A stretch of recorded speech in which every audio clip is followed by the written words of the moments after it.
Her hand was still on his coat when she realized the man waiting outside wasn't there to drive, he was there to kill.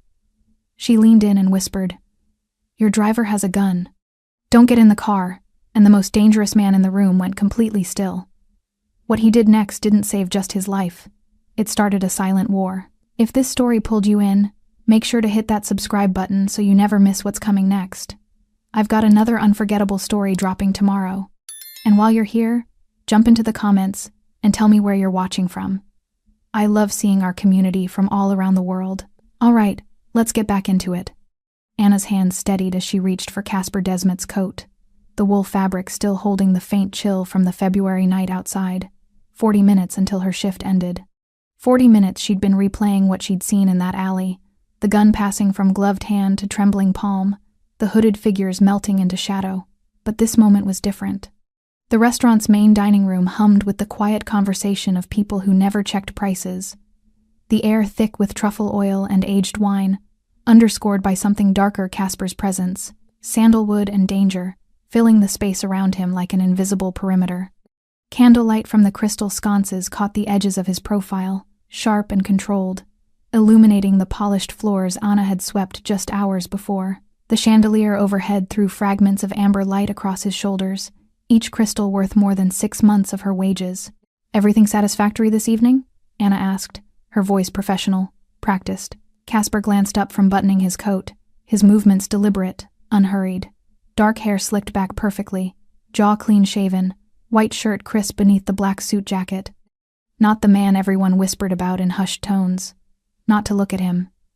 Just someone finishing an unremarkable meal. But Anna had learned quickly that stillness could be more dangerous than motion. She smoothed the lapel, her fingers grazing the expensive weave, and caught sight of the black car pulling forward through the glass doors. The same luxury sedan, the same man behind the wheel she'd seen pressed against brick 30 minutes ago, a weapon forced into his grip. Her pulse hammered against her ribs. 6 hours earlier, Anna had arrived at 3 o'clock, the afternoon shift stretching ahead like every other Tuesday. Table 12 needed water. Table 7 wanted their check split 4 ways. Table 3 asked if the salmon was wild caught, and Anna smiled the same smile she always did, professional and warm, while calculating tips in the back of her mind. Rent was due Friday. Her brother needed books for spring semester. The car made that grinding noise again this morning. She moved through the dining room with practiced efficiency, her ponytail swinging as she pivoted between tables, the white apron tied neatly at her waist, catching the soft lighting. Other servers rushed. Anna glided. It was the difference between surviving a shift and mastering it. By 8:30, the evening crowd had settled into their entrees. The kitchen's rhythm steadied. The bar's noise dimmed to a sophisticated murmur. That's when Casper Desmet walked in. Anna noticed him immediately, not because he announced himself, but because the room shifted. Conversations didn't stop, but they adjusted. The hostess straightened her posture. The sommelier appeared without being summoned. Even the kitchen manager glanced through the pass-through window, nodding once before returning to his station. Casper moved through the restaurant like water, finding its level, inevitable and undisturbed. Dark suit, no tie, coat draped over one arm. 36, maybe 37, with the kind of face that revealed nothing, and the kind of walk that suggested he'd forgotten what hesitation felt like. He chose a corner table, ordered without opening the menu, ate alone. Anna wasn't assigned to his section, but she watched him the way she watched everything, cataloging, measuring, understanding. In 3 years of waiting tables, she'd learned to read people faster than she read specials. Casper Desmet didn't fidget, didn't check his phone, didn't scan the room for validation. He simply was. An hour later, the trash bin in the kitchen overflowed. "Anna, can you grab that?" Miguel called from the dish pit, elbow deep in suds. She pulled the heavy bag from its container, tied it off, and pushed through the back door into the alley. Cold air hit her face, sharp and clean after the restaurant's warmth. She turned left toward the dumpster, her shoes scuffing against wet pavement. That's when she heard them. Voices. Low. Urgent. Wrong. Anna froze, the trash bag still in her hand, and pressed herself against the brick wall. 20 feet away, 3 figures in dark hoodies surrounded a 4th man. Even in the dim light from the single overhead bulb, she could see his terror. "Now," one of the hooded figures said, voice flat and final. No delays, no excuses. Something metal gleamed between them. A gun, changing hands. I can't, the frightened man started. You will, tonight, or your family learns what happens when debts go unpaid. The man's hands shook as he accepted the weapon, shoving it inside his jacket with the mechanical movements of someone whose choices had been stripped away. Anna's breath caught in her throat. She should move, should leave, should pretend she'd seen nothing. Instead, she memorized faces, heights, the way the lead figure stood with his weight on his left leg, the watch on the frightened man's wrist expensive, incongruous with his fear. The target leaves at 10, the hooded figure continued. You drive, you finish this. Understood? The frightened man nodded, defeated. The figures dispersed into shadow, leaving him alone with his trembling hands and his impossible task. Anna waited until the alley emptied, then walked to the dumpster on legs that felt disconnected from her body.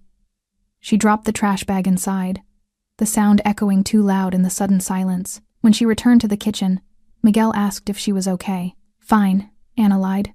Just cold. But her mind raced, piecing together fragments. The target leaves at 10. It was 9:45. Someone in this restaurant was going to die tonight, and the weapon was already in motion. She pushed through the swinging doors into the dining room, scanning tables with new urgency. Who was important enough to kill? Who was dangerous enough to warrant 3 armed men in an alley? Then she saw the black car pulling forward through the glass entrance. Luxury sedan, tinted windows, and behind the wheel, the frightened man from the alley. Anna's stomach dropped.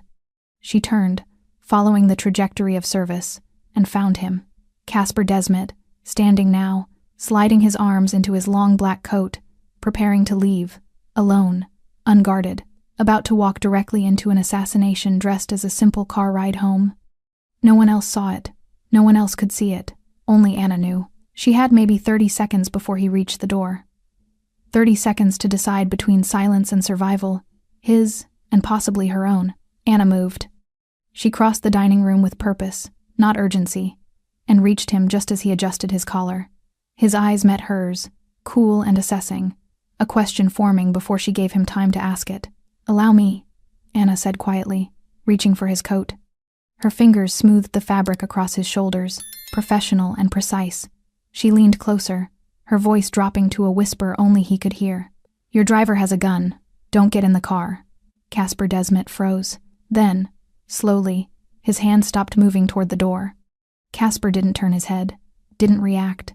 His hand simply paused at his side, fingertips barely brushing the interior pocket of his coat, where Anna suspected he kept something more than a wallet.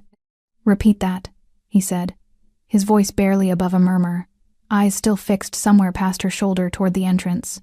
Anna's heart hammered against her ribs, but her hands remained steady, still adjusting the collar as if this were nothing more than exceptional service. Your driver, the black sedan outside, he has a gun. Someone forced him to take it. 30 minutes ago, in the alley. For 3 seconds, nothing happened. Then Casper's jaw tightened almost imperceptibly, and he reached up, covering her hand with his own not roughly, but with enough pressure to still her movements. To anyone watching, it looked like a gentleman steadying an overzealous server. To Anna, it felt like being held in place by something immovable. You saw this? His eyes finally met hers.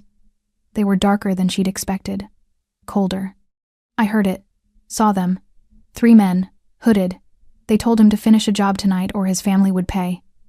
Anna's voice remained level, professional, as if discussing wine pairings. He didn't want to do it, but he took the gun anyway. Casper released her hand and took a small step backward, his expression shifting from assessment to calculation. He glanced toward the entrance where the sedan idled, exhaust curling in the February air. The driver sat motionless behind the wheel, waiting. Step back, Casper said quietly. Go to the kitchen. Stay there. Anna didn't move. He's terrified. Whoever's making him do this. I said go. Casper's tone didn't rise, but something in it made her spine straighten. Not cruelty. Command. The kind of voice that expected obedience because it had never been denied. Anna took 2 steps backward, then stopped at the edge of the dining room. She couldn't leave. Not now. Not when she'd already crossed the line between witness and participant. Casper pulled his phone from his pocket, typed something with his thumb, then slipped it away. He didn't call anyone, didn't raise an alarm, just sent a message and waited. 10 seconds later, 2 men in dark suits materialized from opposite ends of the restaurant. Anna hadn't seen them before, hadn't even registered their presence, but now they moved with purpose, flanking the entrance without blocking it. One spoke into his wrist. The other's eyes never left the sedan outside. Casper buttoned his coat slowly, deliberately, as if he had all the time in the world. Then he walked toward the entrance with the same unhurried stride he'd used entering. No fear, no hesitation, just control. The hostess reached for the door handle. "Leave it," Casper said. She froze, hand suspended midair, then stepped aside. Casper stopped 3 feet from the glass, close enough to see the driver's face clearly in the glow of the restaurant's exterior lights. The driver stared straight ahead, hands gripping the steering wheel, knuckles white even from this distance. One of Casper's men approached, leaned close, murmured something Anna couldn't hear. Casper nodded once. The man walked outside, circling the sedan casually, as if admiring the vehicle. When he reached the driver's side, he tapped on the window. The driver flinched, then slowly lowered the glass. Whatever conversation happened next lasted less than 20 seconds. Then the driver's door opened, and the man emerged on unsteady legs, hands visible, palms empty. Casper's security guided him away from the car, around the side of the building, out of sight of the remaining diners. No one inside the restaurant seemed to notice. Conversations continued. Wine flowed. Desserts arrived at table 6. Anna's breath came shallow and fast. She'd expected confrontation, violence, something that matched the danger she'd witnessed in the alley. Instead, she'd watched a problem dissolve into shadow without a single raised voice. Casper turned from the entrance and found her still standing there, disobeying his order to leave. His expression remained unreadable, but he crossed the dining room toward her with that same inevitable stride. "Kitchen," he said again, quieter this time. "Now." Anna's legs finally obeyed. She pushed through the swinging doors into the bright chaos of the kitchen, where Miguel scraped plates and the sous chef called out orders, and everything felt blessedly normal, except nothing was normal anymore. She moved to the far corner near the walk-in cooler, pressed her back against the stainless steel counter, and tried to steady her breathing. Her hands trembled now, the adrenaline finally catching up to her composure. What had she done? The door swung open. Casper entered, scanning the kitchen with the same calm assessment he'd used in the dining room. Staff glanced up, then quickly returned to their tasks. No one questioned him. No one stopped him. He approached Anna, stopping just close enough that they could speak without being overheard above the kitchen noise. "How long have you worked here?" he asked. 3 years. "Ever seen anything like that before?" "No." "Ever going to see anything like that again?" His eyes held hers, searching for something: fear, perhaps, or duplicity. Anna wasn't sure which. "I don't know," she answered honestly. "Will I?" Something flickered across Casper's face. Not quite a smile, but not hostility either. Recognition, maybe. Of what? Anna couldn't say. "The driver," Casper said, "is being questioned right now. If what you told me is true." "It is." "Then you just prevented something that would have been very difficult to undo." He paused, studying her. "Why did you tell me?" Anna blinked. "Because someone was about to kill you. You don't know me, don't know what I do, don't know if I deserve killing." "Doesn't matter." The words came out firmer than she intended. "I'm not going to watch someone die when I can stop it." Casper's expression shifted again, that flicker returning, staying longer this time. He reached into his coat and withdrew a business card, plain, cream-colored, with only a phone number embossed in black. "Keep this," he said, pressing it into her palm. "If anyone approaches you, if anything feels wrong, if you remember any detail you didn't tell me, you call that number." Anna stared at the card. "I don't want trouble." "Too late." Casper's voice softened, just barely. "You're already in it. The question is whether you're in it alone or not." He turned toward the door, then paused, glancing back over his shoulder. "Thank you," he said, "for the warning." Then he was gone, leaving Anna standing in the fluorescent brightness of the kitchen, holding a phone number that felt heavier than it should, wondering what exactly she'd set in motion. The driver's name was Thomas Crane. Anna wouldn't learn this until later, but in the moment Casper's men escorted him into the private dining room behind the restaurant's wine cellar. He was just a terrified man who'd made the mistake of owing money to the wrong people. Casper stood across from him, coat removed now, sleeves rolled to his elbows. The room was windowless, designed for intimate business dinners that required absolute discretion, Tonight it served a different purpose. Thomas sat in a leather chair, hands trembling on the armrests. He hadn't been restrained, hadn't been touched, but the two men flanking the door made it clear that leaving wasn't an option. "Tell me about the gun," Casper said, his voice calm, almost conversational. Thomas swallowed hard. "I don't. The 9mm currently sitting in my associate's hand, the one you had in your jacket 15 minutes ago. That gun." Casper pulled out a chair and sat, leaning back with the ease of someone conducting an exit interview. "Start with who gave it to you." Silence stretched between them. Thomas's eyes darted to the door, then back to Casper, then to his own shaking hands. "My family," Thomas finally whispered. "They said my family." "Names," Casper interrupted. "I need names, Thomas, or this conversation becomes significantly less pleasant." Thomas's breath came in short, ragged bursts. "I don't know names. I swear. They came to my apartment 3 weeks ago. Said I owed $60,000 for some investment that went bad. Said the interest was compounding daily. I tried to explain I didn't even make that investment. My brother did. But he's gone, disappeared, left me with focus," Casper said quietly. "Tonight. The alley. What did they tell you?" Thomas closed his eyes. "They said there was a way to clear the debt. One job, drive you home like normal. But when we got to a red light on Ashford, I was supposed to." He couldn't finish the sentence. "Shoot me." Thomas nodded miserably. "I didn't want to. I've never hurt anyone. I'm a driver. That's all I am. But they showed me pictures of my daughter. 8 years old. They knew where she goes to school, what time she gets picked up, what her favorite." His voice cracked. "What was I supposed to do?" Casper stood and walked to the small bar in the corner, pouring 2 glasses of whiskey. He handed one to Thomas, who stared at it like it might be poisoned.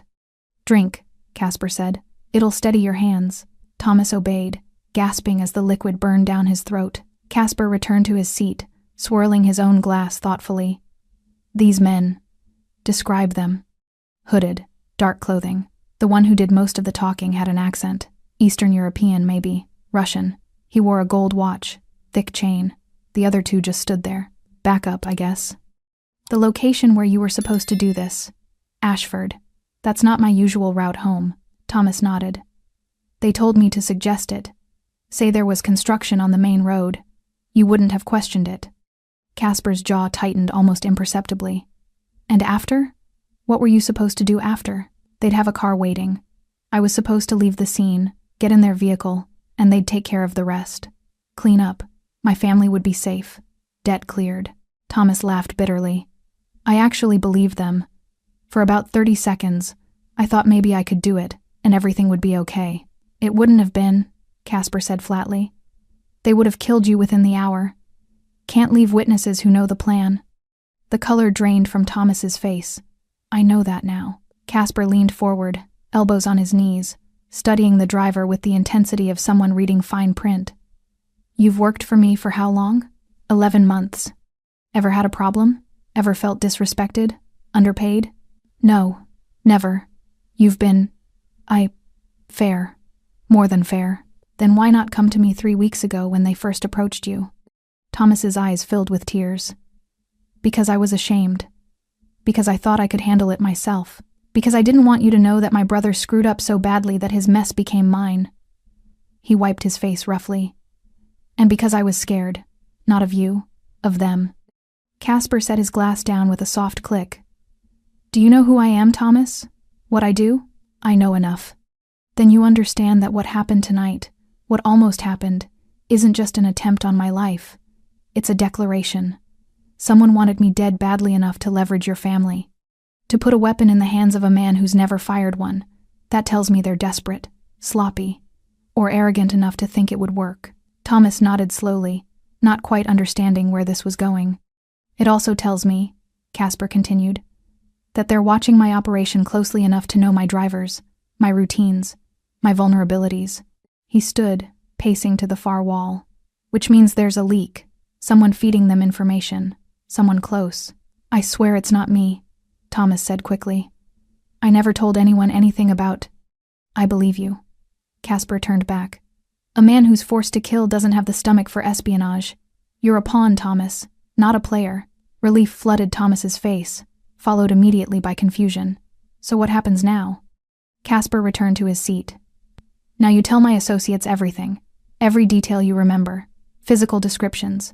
The apartment building where they found you. The car they drove. The exact wording of their threats. Everything. And then? Then you disappear. Thomas's relief curdled into fresh fear. Disappear? Not like that, Casper said, almost gently. I mean you leave. Tonight. Your daughter, your wife, they're already being moved to a safe location as we speak. You'll join them. New city. New name if you want it. Enough money to start over cleanly. Why? The word came out barely audible. Why would you do that? Casper finished his whiskey. Because you didn't pull the trigger. Because when a waitress gave me a warning, it meant you'd shown enough hesitation that someone noticed. And because I don't punish desperation, I punish betrayal. His eyes hardened. You were desperate. The people who put you in that position, they betrayed me. He stood, signaling the conversation was over. You'll never work for me again, Thomas. You'll never see this city again. And if you ever breathe a word of tonight to anyone, the protection I'm offering evaporates. Understood? Thomas nodded, tears streaming freely now. Thank you. I don't thank you. Casper walked to the door, then paused. Don't thank me. Thank the woman who noticed what I didn't. Anna's apartment was smaller than Casper expected. Not cramped, she kept it tidy, organized, but the entire living space couldn't have been more than 600 square feet. A kitchenette with barely enough counter space for a cutting board. A worn couch facing a television that looked 10 years old. Books stacked on a shelf made from cinder blocks and plywood. Through the open bedroom door, he could see a neatly made bed and a single nightstand. This was what honest work bought you in the city.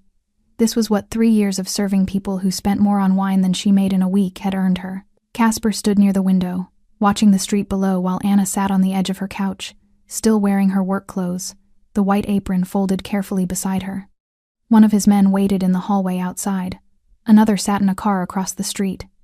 She'd been escorted home an hour ago with the gentle insistence that made refusal impossible. You didn't have to come here, Anna said finally, breaking the silence. Your people already told me to keep quiet. They told you to stay safe, Casper corrected, turning from the window. Different thing. Is it? She looked up at him, exhaustion pulling at the corners of her eyes. Because it feels the same from where I'm sitting. Casper moved to the chair across from her, the only other seat in the room, and lowered himself into it. Even sitting, he seemed to fill the small space with his presence. Tell me about the alley. Everything. Not the summary you gave me before. Every detail. Anna drew a slow breath. I took the trash out around 9:15, maybe 9:20. The bin was full, and Miguel asked me to handle it because he was drowning in dishes. You went alone? Always do. It's not a long walk. Dumpsters maybe 30 feet from the back door. She tucked a loose strand of hair behind her ear. I heard them before I saw them. Voices. Angry, but controlled. Like people trying not to be heard. How many? 4. 3 in dark hoodies, faces mostly hidden. One man without a hood, your driver. He looked. She paused, searching for the word. Defeated, like someone who'd already lost. Did they see you? No. I stayed against the wall. Shadow from the overhang kept me hidden. Anna's hands twisted in her lap. The one doing the talking, he had an accent. Russian, maybe. Eastern European. He was taller than the other two. Stood differently, like he was used to giving orders. What did he say? Anna closed her eyes, pulling the memory into focus. He said, now. No delays, no excuses. Then he handed Thomas. Is that his name? Casper nodded. He handed Thomas the gun. Thomas tried to refuse, said I can't. But the man told him he would, or his family would learn what happens when debts go unpaid. She opened her eyes. That's when I knew it wasn't a choice. It was a threat. Casper leaned forward, elbows on his knees. Did they mention me by name? No. Just said the target leaves at 10, and that Thomas would drive and finish it. They gave him an address. Ashford something. Ashford and 5th. That's it. Anna met his gaze. Why there? Industrial area. Minimal cameras. Easy to dispose of evidence. Casper's voice remained even, clinical. Good choice for an ambush. Bad luck they picked a driver with a conscience. He didn't want to do it. Doesn't matter. Intent without action is just guilt. Action is what kills people. Casper sat back. But you're right. He was coerced. That's why he's alive. Anna's jaw tightened. You keep saying that like it's mercy.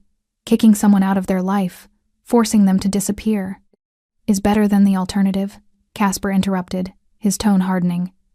Which is what the people who set this up would have done to him, and to his family. I'm not the villain in this story, Anna. I didn't say you were. You were thinking it. She held his gaze for a long moment, then shook her head. No. I was thinking you're someone who lives in a world I don't understand, where guns and threats and forced disappearances are just Tuesday. They are, Casper said simply. For me, but they shouldn't be for you, which is why I'm here. Anna straightened. I told you I don't want trouble. And I told you it's too late.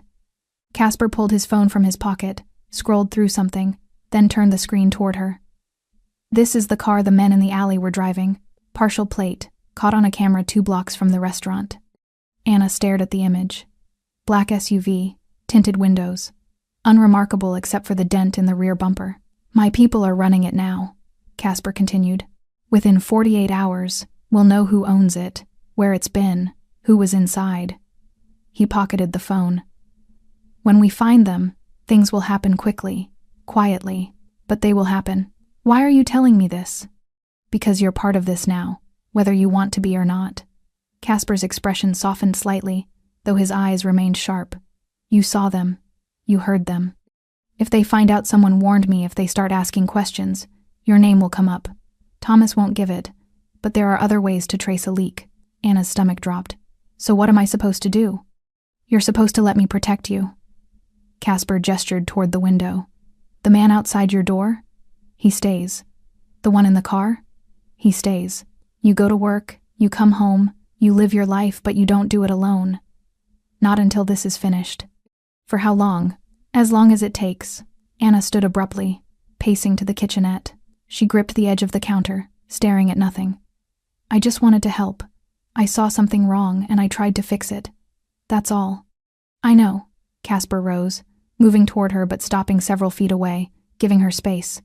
And because you did, you saved my life. That means something to me.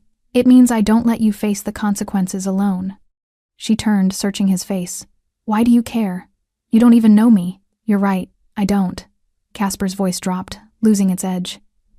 But you knew enough about me to risk your job. Maybe your life, warning me about a threat. You didn't ask for anything, didn't hesitate. You just acted. He paused. People like that are rare, worth protecting. Anna held his gaze, something shifting in her chest, not trust, not yet, but maybe the beginning of understanding. Okay, she said quietly. How does this work? Casper's shoulders relaxed fractionally. It works with you staying alert, noticing things, and calling me if anything feels wrong. He handed her a second card, identical to the first. Keep one here. Keep one with you. Always. She took it, the cardstock smooth between her fingers. And Anna? Casper moved toward the door.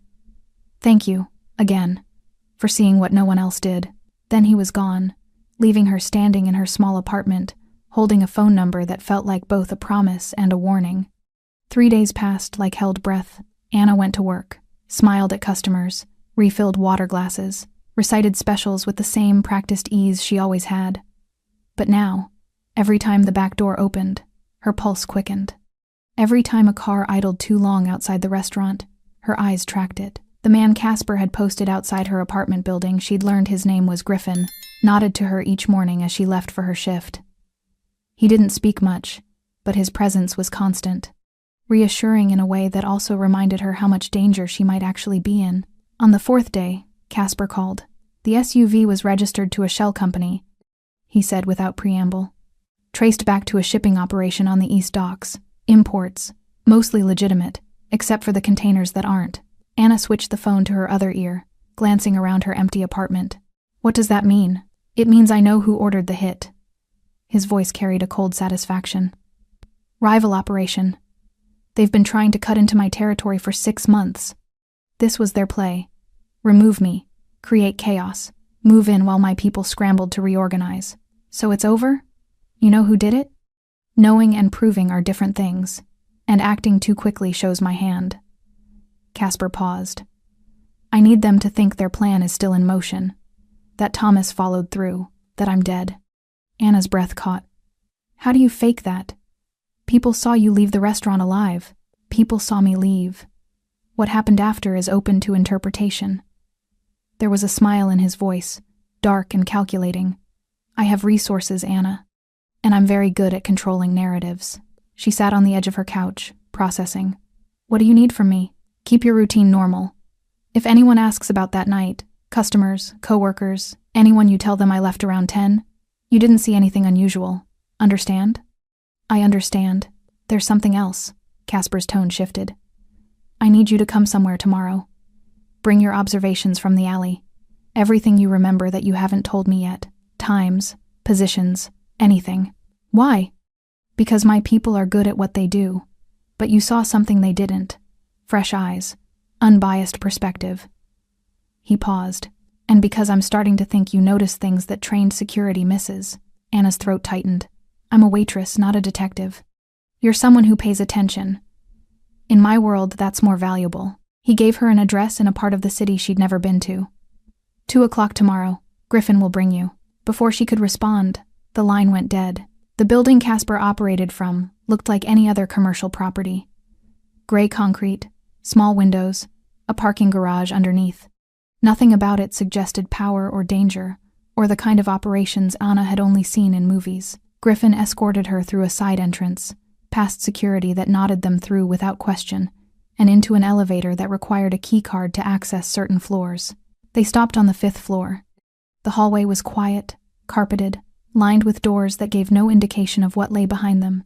Griffin knocked twice on the last door on the left, then opened it without waiting for a response. Inside, Casper stood at a large table covered with papers, photographs, and maps.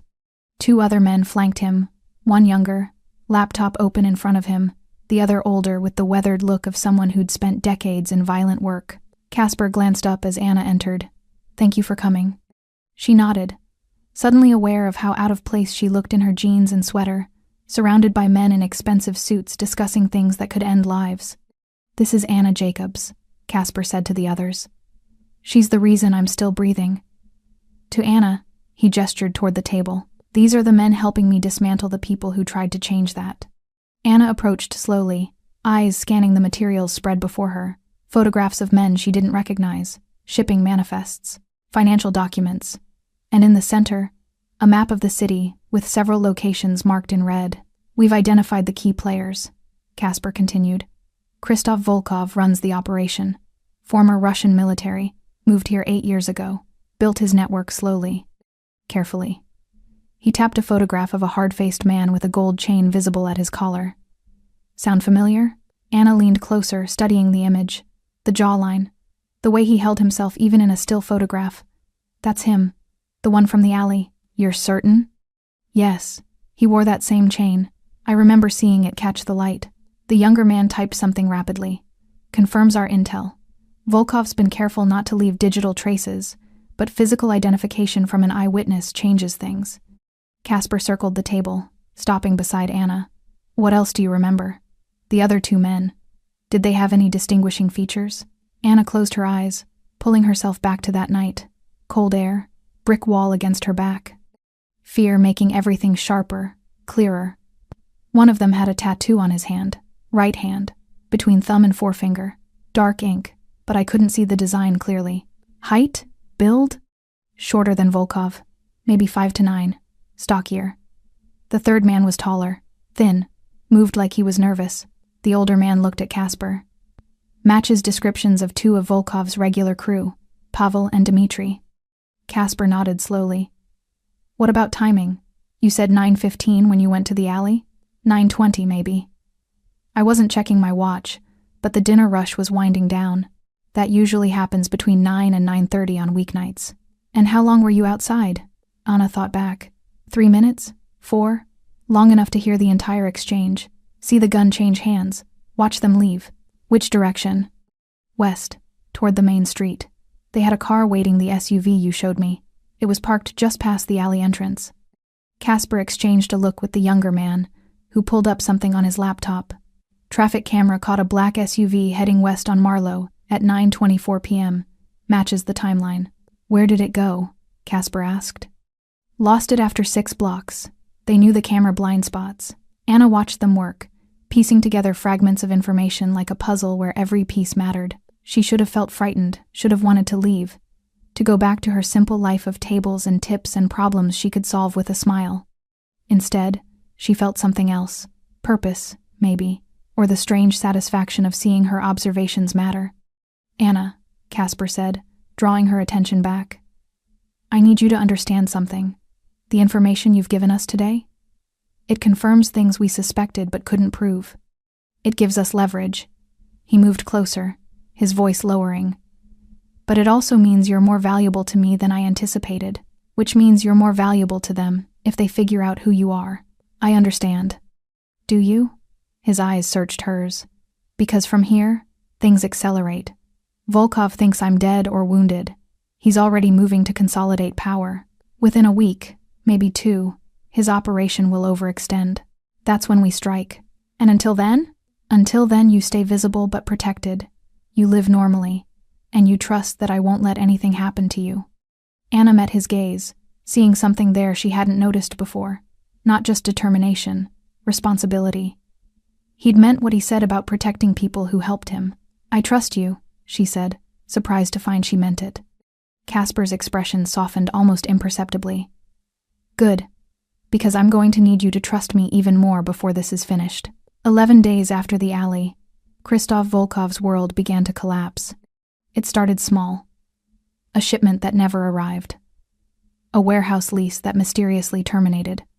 3 key distributors who suddenly stopped returning calls. To anyone outside the operation, these would seem like bad luck. Random complications in a complicated business. Volkov knew better. He stood in his office overlooking the docks, watching cargo containers stack like building blocks, and felt the creeping certainty that someone was dismantling everything he'd built. The hit on Casper Desmet should have worked. Should have created the chaos he needed to expand into vacant territory. Instead, there'd been silence. No news reports, no police activity, no funeral, no power vacuum. Just nothing. And now, his own infrastructure was failing piece by piece. "Find out what happened to Desmet," he told Pavel, who stood near the door with his tattooed hand clenched at his side. "I want confirmation. Body. Death certificate. Something." "We've been looking," Pavel said carefully. "There's nothing. It's like he disappeared. Men like Casper Desmet don't disappear." Volkov turned from the window. "Either he's dead and someone's hiding it, or he's alive and we're all in trouble." Pavel shifted uncomfortably. "What about the driver? Thomas?" "Gone. Family too. Can't track them." Volkov's jaw tightened, which means someone helped them disappear. Someone with resources. "So Desmet's alive." "Desmet's alive," Volkov confirmed, "and he's coming for us." Anna learned about the unraveling from Casper during one of their increasingly frequent conversations. He'd taken to calling her every few days, ostensibly for updates, to ensure she felt safe, but their talks had evolved into something else, something neither of them quite acknowledged. "Volkov's losing suppliers," Casper told her, his voice carrying satisfaction she'd learned to recognize. 3 major contacts severed in the last week. His distribution network is fracturing. Anna sat curled on her couch, phone pressed to her ear. "How are you doing it?" Carefully, a word in the right ear. Evidence of instability. Questions about Volkov's judgment. He paused. "People don't like working with desperate men. Desperation makes mistakes. Is he dangerous? When he's desperate? More dangerous than when he's confident, yes. Which is why Griffin stays outside your building. Why Marcus watches the restaurant." Casper's tone shifted, becoming more serious. "I need you to stay alert, Anna. Volkov's smart. If he starts asking the right questions, your name might surface." Anna's stomach tightened. What kind of questions? Who was working that night? Who might have seen something? Who had access to me? He let that settle. "You were visible. Professional. Exactly the kind of person who notices details. So what do I do?" "What you've been doing. Nothing changes in your routine. But if anyone approaches you, anyone you don't recognize, anyone asking about that night, you call me immediately. Don't engage. Don't try to handle it yourself." "Okay." Casper was quiet for a moment. "How are you holding up? Really?" The question surprised her. Not because he asked, he always did, but because of the genuine concern underneath it. "I'm okay. It's strange, knowing something big is happening and just going to work, serving pasta, Pretending everything's normal. That's the hardest part, Casper said. Waiting, watching, knowing the storm's coming but not when it'll hit. Anna pulled a blanket tighter around her shoulders. Do you ever get used to it? No, you just get better at functioning through it. He exhaled slowly. But you shouldn't have to get used to it. This isn't your world. It is now. Only temporarily. Once this is finished, Anna interrupted, I'll still be the woman who saved your life. That doesn't just go away. Casper didn't respond immediately. When he did, his voice was quieter. No, I suppose it doesn't. The end came swiftly. 2 weeks after the attempted assassination, Volkov's remaining lieutenants turned on him. Not through violence, Casper's way was subtler than that. They simply stopped following orders, stopped answering calls, stopped pretending loyalty they no longer felt. The financial accounts Volkov had built over years suddenly became inaccessible. Passwords changed, offshore connections severed. He was left with a crumbling empire, and the realization that whoever had orchestrated this had done it with surgical precision. On a Wednesday morning, Volkov received a message. No threats, no demands, just an address and a time. He went, because what choice did he have? The warehouse was empty except for Casper Desmet, standing in a shaft of sunlight that made him look almost ethereal, untouchable, very much alive. You should be dead, Volkov said, his accent thicker with stress. I should be, Casper agreed. Your plan was good, thorough. Using my own driver showed creativity. He stepped forward, hands in his pockets, completely relaxed. But you made one mistake. What mistake? You underestimated the people around me. Assumed they were just employees, just tools. Casper's eyes hardened. One of those tools had a conscience. Another had sharp eyes. Together they saved my life. Volkov's face darkened with understanding. The driver talked. The driver was terrified, threatened, forced to make an impossible choice. Casper stopped 5 feet away. I don't punish people for being afraid. I punish people for ambition that costs me time and peace. So what now? You kill me? No. Casper's smile was cold. I do something worse. I leave you alive with nothing. No organization, no money, no reputation. You'll live knowing that you tried to take what was mine and failed so completely that even your own people abandoned you. He gestured toward the warehouse exit. There's a car outside. It'll take you to the airport. You have a ticket to Prague. One way. Take it. Disappear. Start over somewhere I'll never have to think about you again. And if I refuse? Then you won't make it to the car. Casper's expression didn't change. But I don't think you'll refuse. Survival is instinctive, even for men like you. Volkov stood frozen, weighing options that didn't exist. Finally, he turned toward the exit, shoulders slumped in defeat.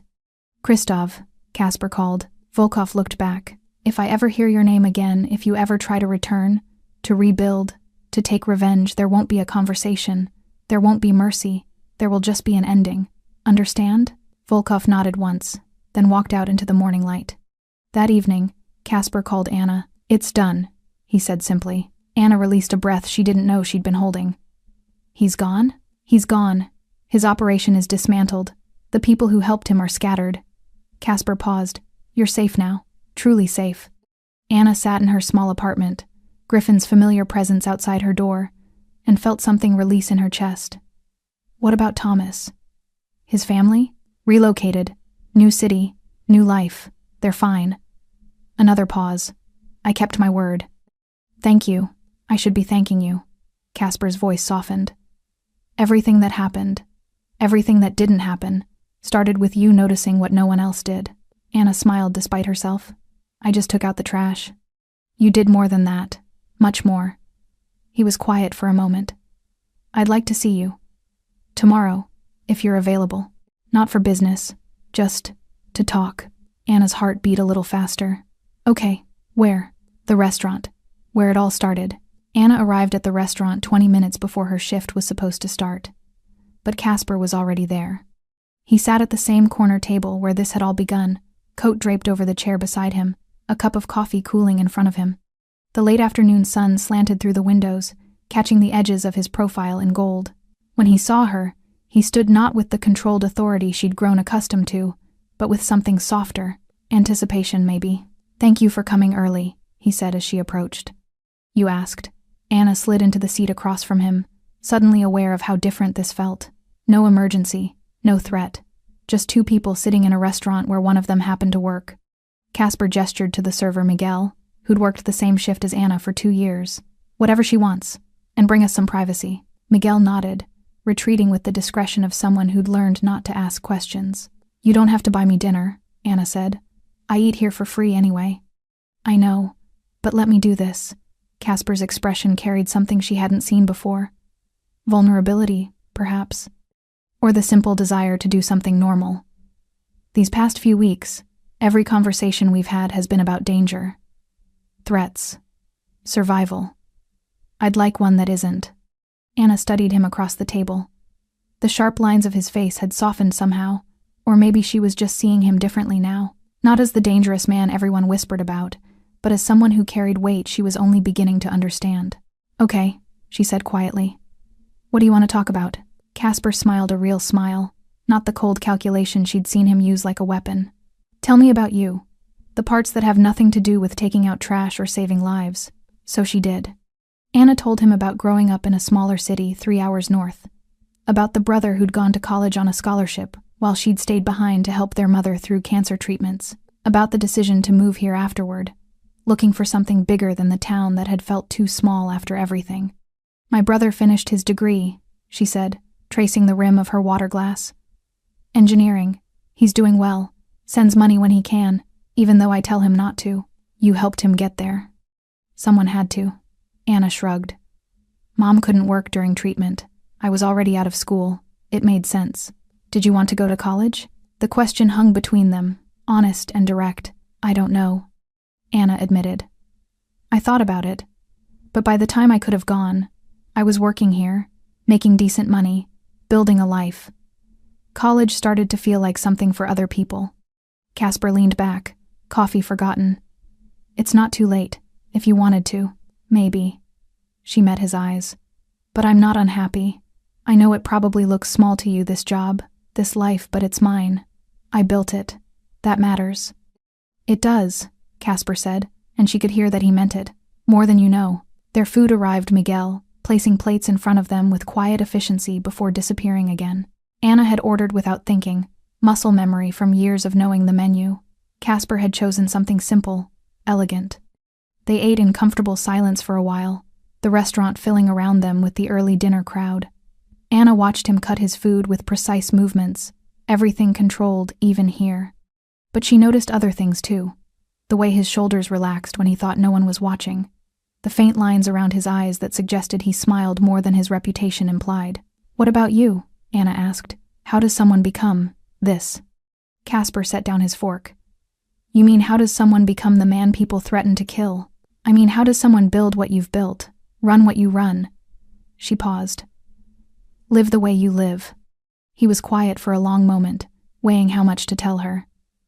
"My father ran this city's docks 30 years ago, not legally, but effectively. I grew up understanding that power isn't always visible. Sometimes it's quiet, careful." He picked up his water glass. "When he died, I was 23, too young, too inexperienced. Everyone expected me to fail, but you didn't." "No. I learned quickly that survival requires 2 things, knowing who to trust and accepting that control is temporary." His eyes found hers. "I built something more stable than what my father had. More legitimate, in most ways. But that stability comes with a price, people trying to take it. Always." Casper's expression darkened slightly. "Volkov wasn't the first, won't be the last. There's always someone who thinks they can do it better. Take what's yours. Build their empire on your ruins." Anna set down her fork, no longer hungry. "Doesn't that exhaust you, constantly watching for the next threat?" "Yes," the honesty in his voice surprised her. "But I don't know how to be anything else. This is what I know, what I'm good at." "You're good at other things too." Casper raised an eyebrow. "Like what?" "Listening, protecting people who help you, keeping promises." Anna leaned forward slightly. "Not punishing a terrified driver when you could have. Giving him and his family a second chance. That's not just control. That's compassion." Something shifted in Casper's expression, a crack in the armor he wore so carefully. "Most people don't see it that way. Most people don't see you the way I do." The words settled between them, heavier than Anna had intended. but she didn't take them back. Casper held her gaze, and in that moment, the restaurant seemed to fade. The other diners, the soft music, the clatter of dishes, all of it became background noise to the understanding passing between them. "Anna," he said quietly, "you should know something." "What?" "These past few weeks, talking to you, making sure you were safe, it stopped being just about protection." He leaned forward, forearms on the table. "It became about wanting to hear your voice, wanting to know you were okay, not because I owed you, but because I cared." Anna's breath caught. "Casper, I'm not asking for anything," he continued. "I know our worlds are different. I know I brought danger into your life that you never asked for. But I needed you to know that you changed something for me, made me remember that there are people worth protecting for reasons beyond strategy or obligation." Anna reached across the table, her hand covering his. His skin was warm, solid, real. "You changed something for me too. Made me realize I'm capable of more than I thought. That I can trust my instincts even when they lead me into dangerous places." Casper turned his hand over, fingers intertwining with hers. "Where does that leave us?" "I don't know." Anna smiled, feeling the truth of it. "But I'm not afraid to find out." They sat like that, hands joined across the table, while the restaurant moved around them. Two people from different worlds who'd collided in a moment of crisis and discovered something neither had expected. Not romance, exactly. Not yet, but possibility. And for now, that was enough. Later, after Casper had left and Anna's shift had begun, Miguel approached her at the service station. "That man," he said carefully. "He's important, isn't he?" Anna looked toward the empty corner table. "Yes. Is he good to you?" She thought about the past weeks, the protection, the conversations, the way Casper had dismantled an empire to keep her safe. "Yes, he's good to me," Miguel nodded slowly.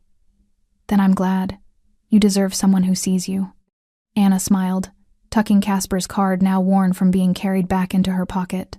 "I think he does." Anna dreamed about the alley. Not every night, but often enough that she'd started recognizing the pattern, the cold brick against her back, the voices pressing through darkness. The moment the gun changed hands, metal catching light, and her breath stopping in her throat. In the dreams, she never warned Casper. She just stood there, frozen, watching him walk to the car, watching the door close, watching the sedan pull away into traffic. Then she'd wake, heart pounding, reaching for her phone, to confirm he was still alive. It was 3 a.m. when she finally gave up on sleep and made tea instead. The apartment was quiet, except for the occasional sound of traffic outside. Griffin had been replaced by someone named Torres. Casper rotated his security, he'd explained, to keep patterns unpredictable, but the presence was the same. Constant. Protective. Her phone buzzed. A message from Casper. "You're awake." Anna stared at the screen, then typed back. "How do you know?" "Your light's on." Torres mentioned it. She moved to the window, peering down at the street. The car sat in its usual spot, dark and unremarkable. She couldn't see inside, but she knew Torres was watching. Her phone rang. "You should be sleeping," Casper said when she answered. "So should you. I don't sleep much." His voice sounded different in the middle of the night, less controlled, more human. "Bad dreams?" Anna carried her tea to the couch, curling into the corner. "How did you know?" "Because I have them too. Different scenarios. Same theme." He paused. "What happens if I don't notice? Don't react fast enough. Don't survive. But you did survive. Because of you." The weight in those words settled between them.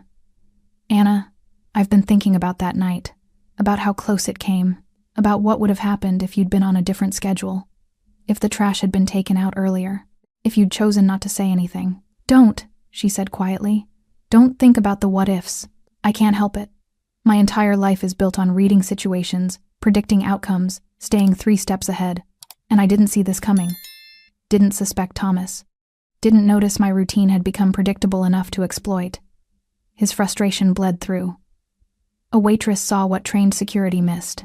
I got lucky. I was in the right place at the right time." "It wasn't luck. It was awareness. Instinct." Casper's voice softened. "You trusted yourself enough to act on what you saw. Most people wouldn't have. They'd have convinced themselves it wasn't their business, that they'd misunderstood, that speaking up would cause more problems than staying silent." Anna sipped her tea, thinking about that moment. The decision that had taken maybe 3 seconds but changed everything. I was terrified. I know. I thought you might not believe me, that I'd look crazy, paranoid, that your security would remove me and I'd lose my job, but you spoke anyway. Because not speaking felt worse. She set down her cup. Because watching you die when I could have prevented it, I couldn't live with that. Casper was quiet for so long she thought the connection had dropped. Then, I need to show you something. Can Torres bring you somewhere? Anna glanced at the clock. 3:17 in the morning. Now? Now. If you're willing. She should have said no. Should have asked questions, demanded explanations. Instead, she found herself saying, "Give me 10 minutes to change." The car drove for 20 minutes, leaving the city center and heading toward industrial areas Anna rarely visited. Torres said nothing, following GPS directions with professional efficiency. They pulled up to a warehouse that looked abandoned, windows dark, parking lot empty, except for one vehicle she recognized, Casper's car. Torres opened her door. "He's inside. I'll be here." Anna walked to the entrance, finding it unlocked. Inside, motion sensor lights flickered on, illuminating a vast open space that had been converted into something between a gym and a dojo. Training mats covered the floor.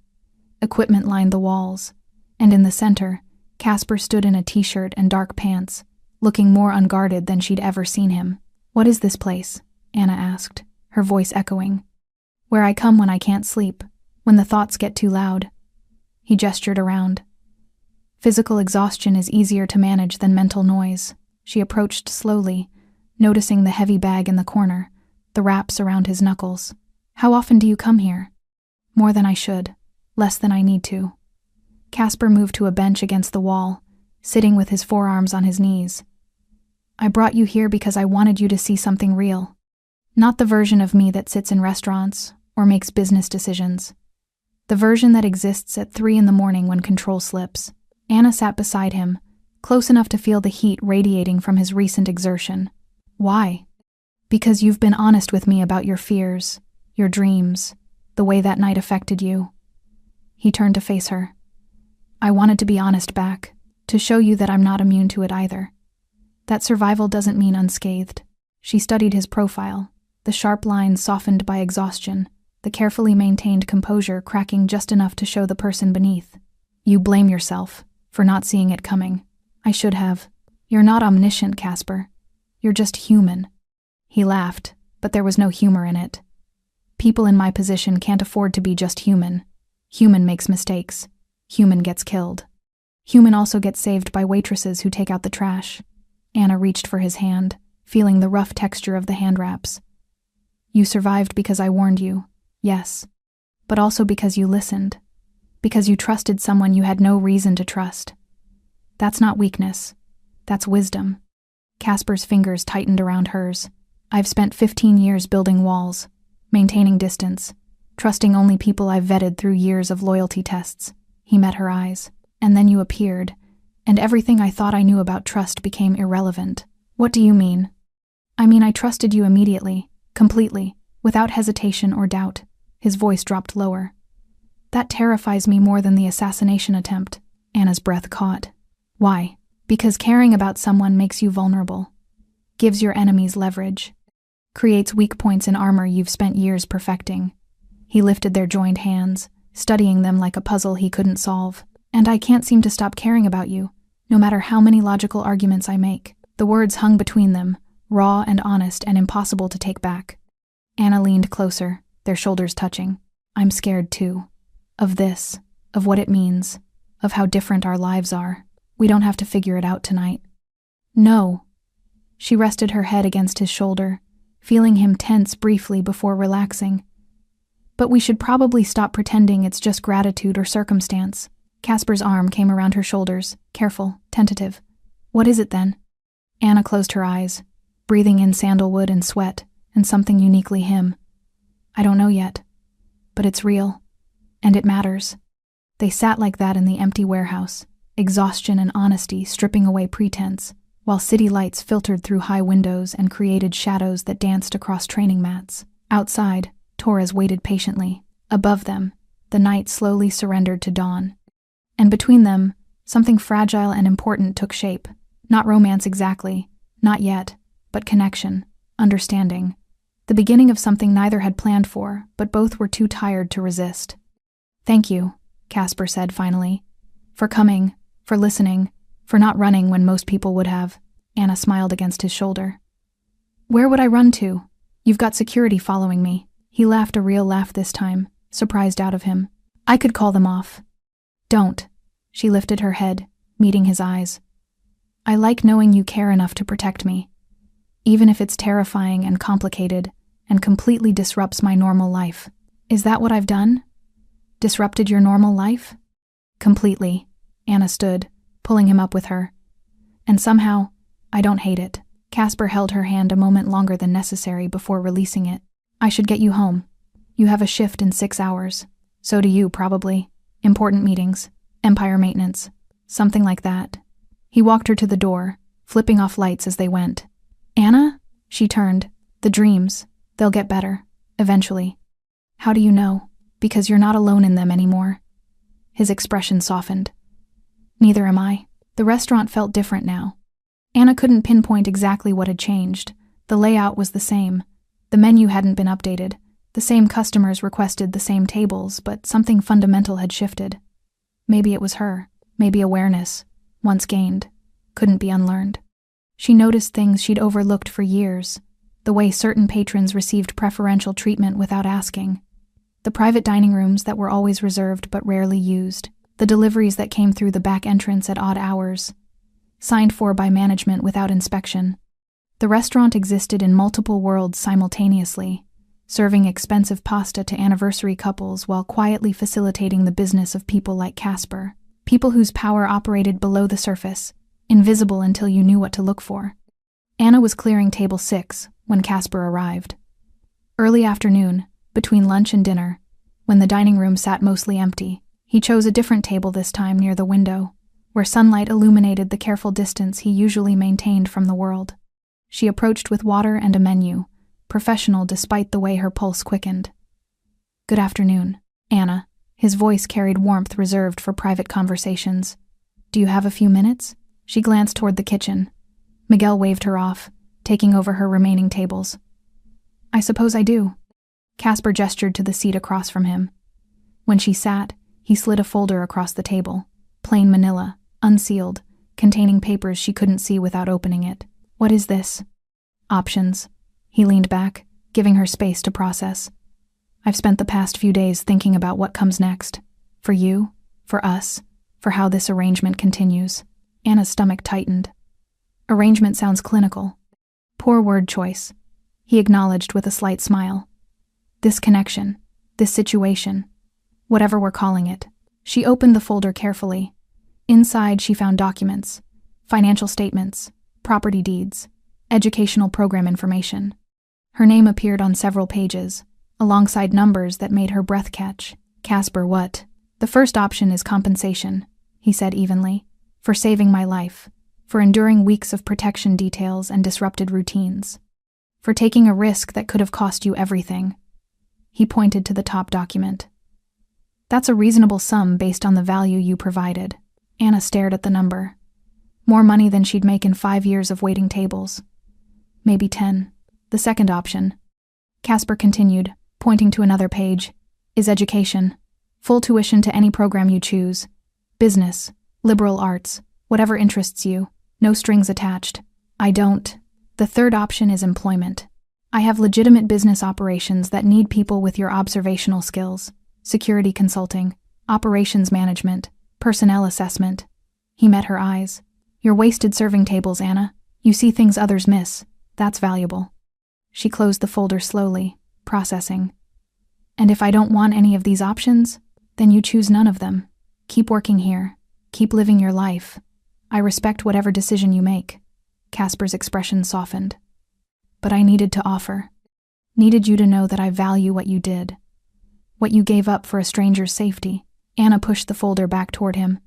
"I don't want your money, Anna. I don't want compensation for doing the right thing, for acting on basic human decency." She leaned forward, voice firm. "If you pay me, it becomes a transaction. It reduces what happened to economics. And that's not what it was." Casper studied her for a long moment. "Then what was it?" It was a choice, made freely, without expectation of reward. Anna held his gaze, and it led to something I didn't anticipate. This. Us. Whatever we're becoming. You can't pay for that. Shouldn't try to. He withdrew the folder slowly. Most people would take the money. I'm not most people. No. Casper's voice carried something like awe. You're really not. They sat in silence for a moment, the afternoon sun casting geometric patterns across their table. Other diners filtered in gradually, the restaurant waking from its midday lull. There is something I want, Anna said finally. Name it. Honesty. About what you do. About what it means to be in your world. She met his eyes. If we're going to keep doing this, whatever this is, I need to understand it. Not the sanitized version, the real one. Casper's jaw tightened slightly. That world isn't kind, Anna. It's not romantic or exciting. It's calculating and cold, and sometimes cruel. I know. I've seen the edges of it. She reached across the table, hand palm up. But I can't navigate something I don't understand. Can't make informed choices about where this goes if I'm operating on assumptions. He placed his hand in hers. If I show you, you can't unsee it. I couldn't unsee the alley either. Didn't stop me from acting. Casper's fingers tightened around hers. All right, but we do this carefully, gradually. And the moment you want out, you say so. No judgment, no consequences. Agreed. He lifted their joined hands, studying them thoughtfully. You're changing me, you know. Making me question things I've accepted for years. Like what? Like whether power requires isolation. Whether trust is always a liability. Whether someone from outside this world can understand it without being consumed by it. He lowered their hands but didn't release hers. You're an experiment, Anna Jacobs. The question I'm trying to answer. And what question is that? Casper's expression turned serious, vulnerable in ways she'd only glimpsed before. Whether someone like me deserves someone like you. Anna's throat tightened. That's not a question you should be asking. Why not? Because it assumes you're something less than human. That your choices have erased your capacity for connection. She squeezed his hand. You've made decisions I probably couldn't make. Done things I might not agree with. But you've also protected people. Kept promises. Shown compassion when you could have chosen cruelty. That doesn't balance the scales. Maybe not. But it means you're more than the worst things you've done. Anna smiled softly. Just like I'm more than a waitress who took out the trash at the right moment. Casper stood, pulling her up with him. They stood close in the empty space between tables, afternoon light creating a private world within the public restaurant. I need you to understand something, he said quietly. The people I've removed, the operations I've dismantled, the choices I make, they have consequences. Real ones, for real people. I know, and you're still here. I'm still here. Anna held his gaze. Not because I'm naive about what you do, but because I see the whole person. The careful man who listened to a warning, the strategic mind that protected a frightened driver. The person who comes to warehouses at 3 a.m, because control has limits. Casper's hand came up slowly, carefully, cupping her face with a gentleness that contradicted everything else about him. I don't know how this ends. Neither do I. Anna leaned into his touch. But I'm tired of pretending it's not happening. He kissed her, then soft, tentative, like someone learning a language they'd never thought they'd need. Anna's hands found his shoulders, steadying herself against the rush of everything this meant. When they pulled apart, Casper rested his forehead against hers. This complicates things. Everything was already complicated. Fair point. He stepped back reluctantly as other diners glanced their way. I should go. You have a shift to finish. Casper. She caught his hand. Thank you, for the options, for respecting my choice, for being honest. Thank you for seeing me clearly and staying anyway. He brought her hand to his lips briefly. Dinner tomorrow? Somewhere that isn't here? I'd like that. He left through the front entrance, coat over one arm, moving with his usual controlled grace. But Anna saw the difference now. The slight softening in his shoulders, the almost smile he tried to suppress. Miguel appeared beside her. That man is falling for you. Anna watched Casper's car pull away. I think I'm falling for him too. Is that wise? Probably not. She picked up the folder he'd left behind despite her refusal. But wisdom isn't always the point. Anna stood in the alley behind the restaurant, trash bag in hand, breathing cold February air. 2 months had passed since the night that changed everything. 2 months of careful integration into Casper's world, not as an insider, but as someone who understood the edges, who asked questions, who listened without judgment, but maintained her own moral compass. It hadn't been easy. There were conversations that challenged her assumptions, decisions Casper made that she disagreed with, moments when the gulf between their experiences felt impossible to bridge. But there were other moments too. Quiet dinners where they talked about nothing important, late-night phone calls that lasted until dawn, the gradual realization that connection didn't require identical worldviews, just mutual respect and willingness to understand. The back door opened. Casper emerged, dressed casually in jeans and a sweater, looking more relaxed than she'd seen him in weeks. "You're here," she said, smiling. "You asked me to meet you in the place where it all started." He approached slowly, hands in pockets. Seemed appropriate. Anna set down the trash bag, no longer needing the pretense. "I've been thinking about that night, about the choice I made, about how many tiny factors had to align perfectly for me to be here at the right moment." "Fate?" Casper asked, skepticism in his voice. "Maybe. Or maybe just probability playing out across millions of moments." She moved closer to him. "But I realized something important. It wasn't just luck. It was awareness, willingness to trust my instincts even when they led somewhere scary." "Where are you going with this?" Anna reached into her apron pocket, pulling out a small envelope. "I'm giving notice at the restaurant. 2 weeks." Casper's expression shifted to concern. "Anna, if this is about the money I offered..." "It's not. I still don't want your money. Don't want a job in your organization." She handed him the envelope. "Open it." He did, carefully, revealing an acceptance letter. "University admission. Business program. Starting in the fall semester."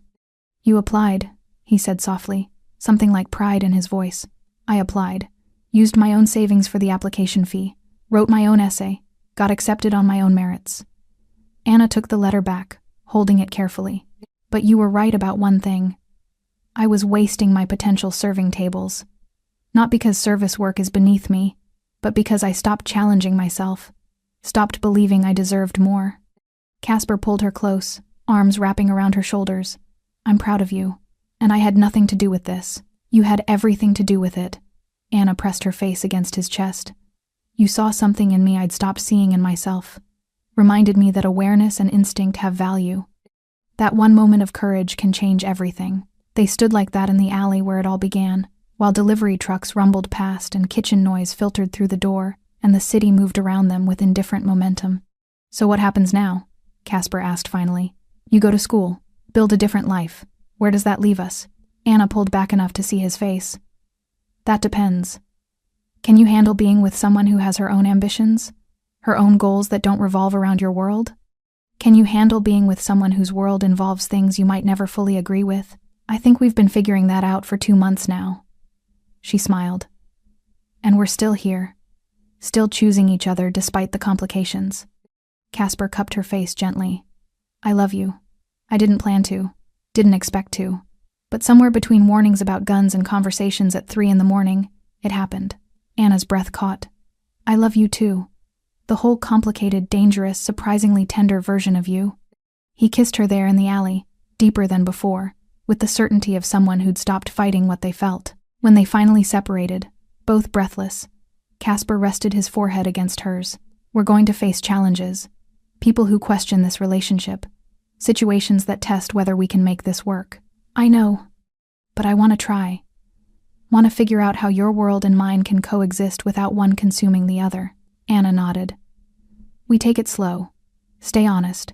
Respect boundaries. And keep choosing each other even when it's hard." "Deal."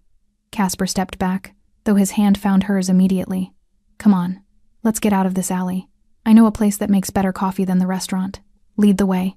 They walked toward his car together, fingers intertwined, while Anna's mind cataloged this moment the same way she'd cataloged that first night. The temperature, the light, the feeling of something ending and something else beginning. Griffin waited by the car, opening the door for them both. He nodded to Anna with something like approval. As they drove away from the restaurant, Anna looked back at the alley one final time. The place where she'd seen something wrong and chosen to speak. The moment that had cascaded into everything else. "No regrets?"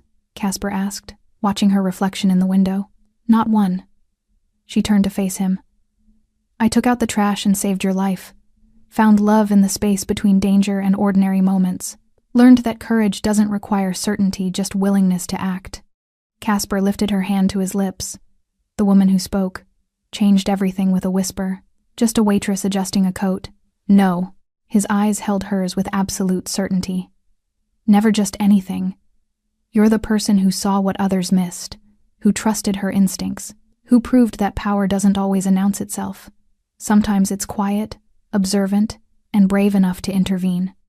Anna settled against his shoulder, watching the city pass outside the window.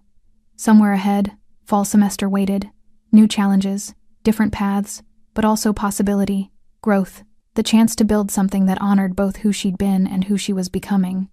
Behind them, the restaurant grew smaller in the distance. The alley where it all began disappeared from view. But the choice Anna had made that night, the moment she'd decided survival mattered more than silence, continued, rippling forward, shaping everything that came after. Sometimes, salvation begins with noticing what others overlook. Sometimes, love grows in the space between warning and trust. And sometimes, the most important thing you can do is simply speak when staying silent would be easier. Anna had spoken. And in doing so, she'd saved more than just one life. She'd saved the possibility of two people finding each other across impossible distances and choosing, against all logic and wisdom, to try. That was enough. More than enough. It was everything. Thanks for staying with this story right till the final moment. You're the reason these stories come alive. If you're ready for another powerful journey, just tap the next video on your screen.